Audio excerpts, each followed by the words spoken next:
অসংখ্য ধন্যবাদ স্যার আপনাকে, খুব সুন্দর এক্সপ্লেন করলেন স্যার। মক্কা ব্রাঞ্চ কর্তৃক আয়োজিত আজকের এই সেমিনারের সম্মানিত স্পিকার এবং সম্মানিত লিডার জনাব দেলার Hossain sir, international speaker from Bangladesh, executive senior crown diamond. G sir, সময় এবং পরিস্থিতি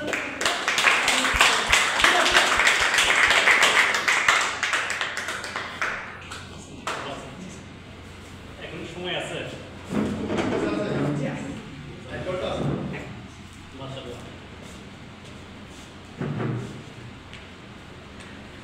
আসসালামু আলাইকুম ওয়া রাহমাতুল্লাহি ওয়া বারাকাতুহু। ওয়া আলাইকুম আসসালাম ওয়া রাহমাতুল্লাহ।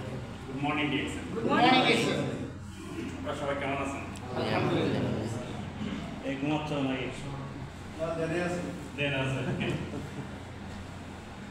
তো আজকে মক্কা ব্রাঞ্চ কর্তৃক আয়োজিত মক্কা ডায়মন্ড বিন্দু পক্ষ থেকে আজকে যে আয়োজন, যারা আয়োজন করেছেন, এটার সাথে যারা ছিলেন সবাই এবং আজকে উপস্থিত যারা আছেন সবাইকে আন্তরিক অভিনন্দন এবং শুভেচ্ছা। তো এখানে যারা আছেন সবাই কি নতুন আমরা নাকি পুরানো লোক আছেন? হাত তো নতুন নতুন কারা কারা আছেন?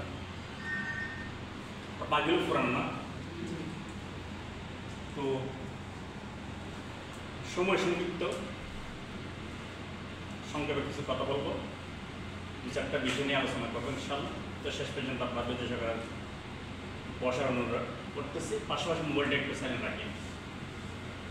প্রিয় ভাইরা, এই মক্কার জমিন থেকে আমি শুরু করেছিলাম আজ থেকে 20 বছর আগে।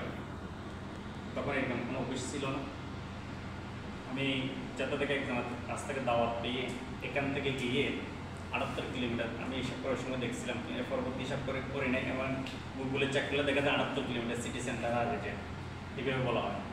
78 কিলোমিটার দূরে গিয়ে একটা মেম্বারশিপ নিয়েছিলাম 2005 নভেম্বর। নেওয়ার পরে এরকম কিছু কিছু প্রোগ্রাম আমি অ্যাটেন্ড করতাম। তখন বাংলা প্রোগ্রাম থাকতো না, বিশেষ করে প্রোগ্রামগুলো থাকতেন ফিলিপিনি প্রোগ্রাম আর তাগালগ ভাষা, এটা আমি বুঝতাম না। ওরা তালে দিলে আমিও তালে দিতাম। আমি একটা টুক পড়তাম, টুক করে গিয়ে কর্নারে গিয়ে বসে থাকতাম। উদ্দেশ্য ছিল কিছু শিখব। মেম্বারশিপটা নিয়েছিলাম স্বপ্রণোদিত হয়ে, এবং শিখছিও স্বপ্রণোদিত হয়ে, কিন্তু কাজের উপরে গতি প্রায় 1 বছর কিছু করতে পারলাম না। মানে অল্প অল্প করছি। 1 বছর পর এক সময় সিদ্ধান্ত নিয়েছিলাম ডিএক্সএন করবো না। কিন্তু আবার সবাই বলতেছেন না, ডিএক্সএন ভালো ইনকাম আছে, ডায়মন্ড হয়ে গেল। 2007 সাল থেকে আজ পর্যন্ত মানে কোনো কাজই করি না, শুধু ডিএক্সএনই করে আলহামদুলিল্লাহ। দেশ থেকে আসছি প্রায় 1 মাস হয়ে গেছে। গত মাসের 4 তারিখ থেকে 5 তারিখ আসছিলাম, ঠিক আছে। তো আগামী কিছুদিন থেকে আবার হয়তো চলে যাবো।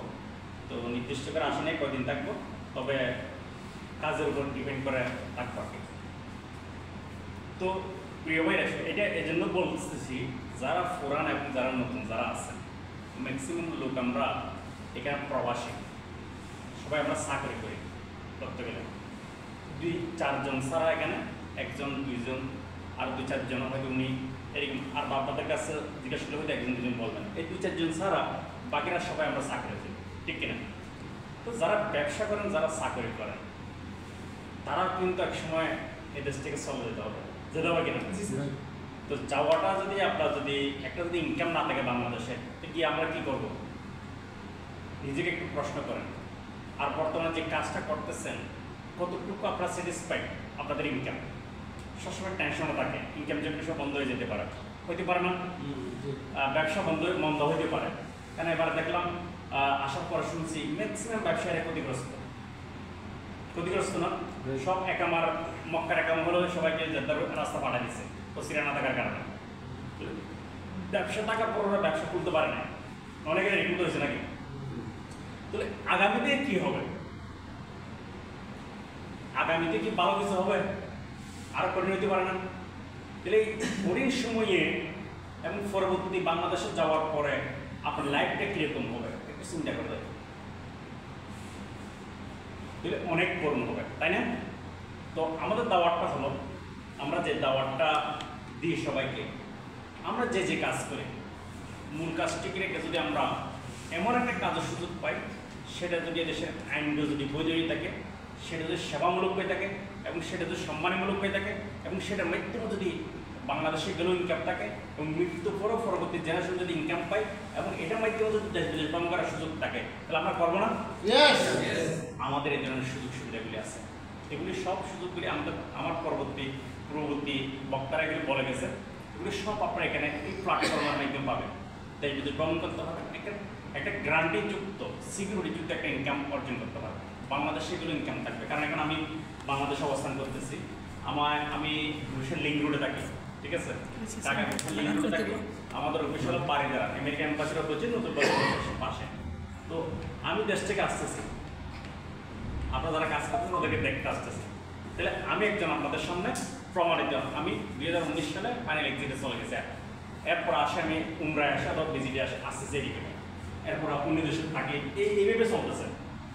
তো যে কথাটা বুঝতে চাইছিলাম, আপনার যে ইনকাম, আমাদের ইনকামটা সিকিউরিটি নেই, তাহলে আপনারা এই ডিএক্সিন যদি আপনি কাজ করেন, তাহলে আপনার একটা সিকিউরিটিযুক্ত একটা ইনকাম অর্জন করতে হবে। বাংলাদেশে গেলেও অন্য কোনো কাজ করা লাগবে, আমি অন্য কোনো কাজ করি, তাহলে সেম পরবর্তী প্রজন্ম যারা আছে, যে কষ্টটা আমি প্রবাসে করলাম, সেম কষ্টটাকে আপনারা চান